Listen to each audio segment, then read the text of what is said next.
Assalamualaikum dan selamat pagi. Okey, hari ini kamu akan belajar Bahasa Melayu tahun 5, unit 14, tajuk Mari Kita Ceriakan. SK, SP dan objektif. SK 5.2, memahami dan menggunakan bentuk kata mengikut konteks. SP 5.2.3, memahami dan menggunakan kata ganda mengikut konteks.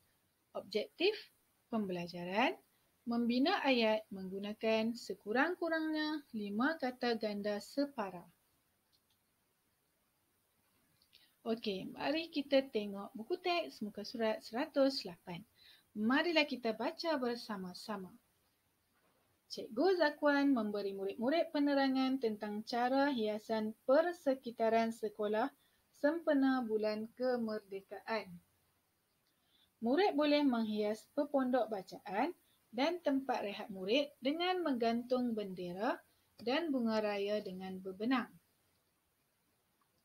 Barang-barangan itu akan disumbangkan oleh pelbagai pihak. Lebih kreatif lagi jika murid menghias dedawai pagar sekolah dengan membentuk kata-kata patriotik daripada botol minuman. Bantu-membantulah antara kamu supaya kerja ini lebih mudah. Di dalam kelas, wujudkan suasana patriotik yang dihiasi dengan maklumat sejarah. Murid boleh merujuk cikgu sejarah untuk mencari-cari maklumat patriotik. Murid boleh mengambil gambar sebagai kenang-kenangan. Selalulah kunjung-mengunjung sudut itu nanti. Di lelangit kelas, boleh dihiasi dengan gegantung jalur gemilang. Gantungkannya setinggi-tingginya supaya tidak meleret ke lantai. Warna kemerah-merahan, kekuning-kuningan dan kebiru-biruan pada bendera menyerikan suasana kelas. Okey, ini ialah aktiviti yang dijalankan sempena bulan kemerdekaan akan datang. Maksudnya sempena bulan kemerdekaan, murid-murid Cikgu Zakwan telah yang pertama menghias pepondok bacaan dan tempat rehat dengan menggantungkan bendera Malaysia. Mengecat meja, mengecat kerusi dengan warna-warna bendera Malaysia. Okey, yang kedua, murid-murid Cikgu Zakwan juga telah mengumpulkan botol minuman dan selepas itu mereka mencipta perkataan sayangi Malaysiaku. Okey, nampak cantik kan? Okey, yang ketiga.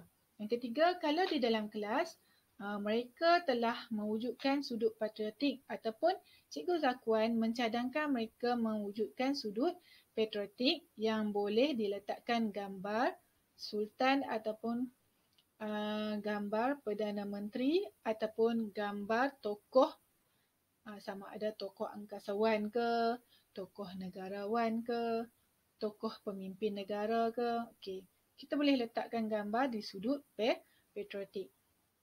Okey, seterusnya murid-murid Cikgu Zakwan juga digalakkan ataupun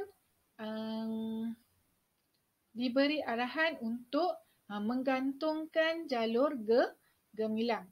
Okey, jalur gemilang perlu digantung tinggi supaya tidak meleret ke tanah. Kenapa kita tidak mahu bendera itu meleret ke tanah? Ini kerana bendera Malaysia perlu kita hormati kerana bendera melambangkan maruah negara kita ataupun bendera merupakan maruah tanah air kita. Okey. Di dalam petikan tersebut juga terdapat munshi cilik. Cuba kamu tengok munshi cilik. Okey, munshi cilik menerangkan tentang kata ganda separa. Okey, kata ganda separa ialah kata yang menggandakan sebahagian kata dasar sahaja. Kata dasar terdiri daripada kata tunggal atau kata berimbuhan. Kata ganda separa tunggal pepondok, kata ganda separa berimbuhan awalan, bantu-membantu, kata ganda separa berimbuhan akhiran, barang-barangan, kata ganda separa berimbuhan apitan, kemerah-merahan. Okey, dalam petikan tersebut terdapat contoh-contoh ataupun terdapat kata ganda separa tunggal, kata ganda separa berimbuhan awalan, kata ganda separa berimbuhan akhiran, kata ganda separa berimbuhan apitan. Okey, tengok gambar yang pertama ataupun petikan yang pertama terdapat kata ganda separa tunggal iaitu pepondok dan bebenang. Selain itu juga terdapat kata ganda berimbuhan akhiran, barang, barangan. Gambar yang kedua ataupun petikan yang kedua terdapat kata ganda berimbuhan awalan, bantu, membantu. Gambar yang ketiga terdapat kata ganda berimbuhan awalan, mencari-cari. Dan kata ganda berimbuhan akhiran, kenang-kenangan. Gambar yang keempat pula terdapat kata ganda separa tunggal, tu gantung. Dan ada juga kata ganda separa berimbuhan apitan, kemerah-merahan, kekuning-kuningan, kebiru-biruan.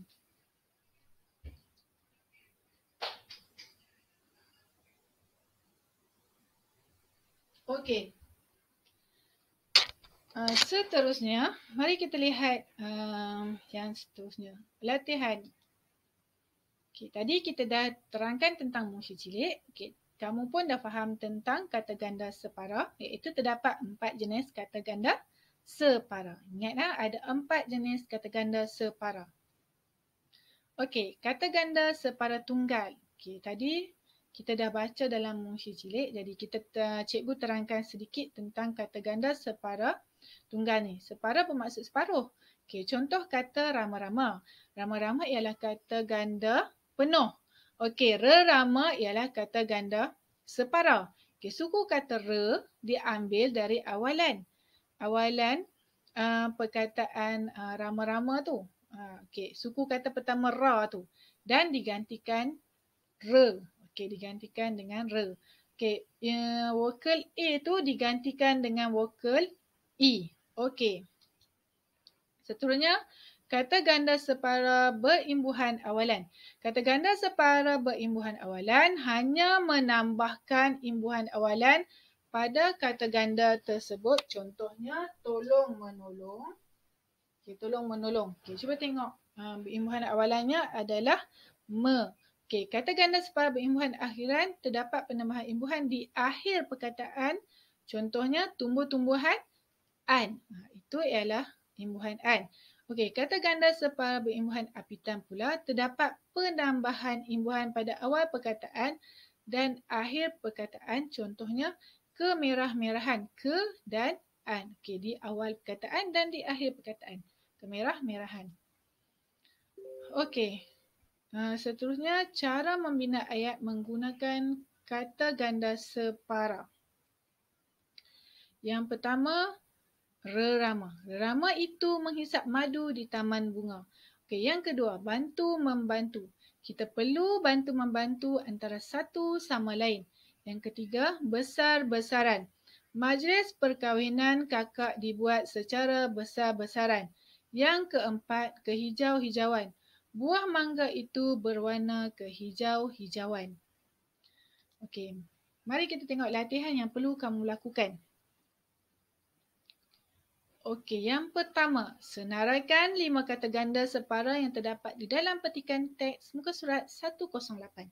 Tadi kita dah bincangkan tentang kata ganda yang terdapat di dalam petikan. Kamu senaraikan semula kata ganda tersebut dan tulis di dalam buku latihan kamu. Yang kedua, tulis 5 ayat berdasarkan kata separa di bawah. Yang pertama, kunjung-mengunjung. Yang kedua, rerama. Yang ketiga, bantu-membantu. Yang keempat, kunjung-mengunjungi. Yang kelima, berbola. Sila tulis di dalam buku latihan BM2 kamu. Sekian, terima kasih.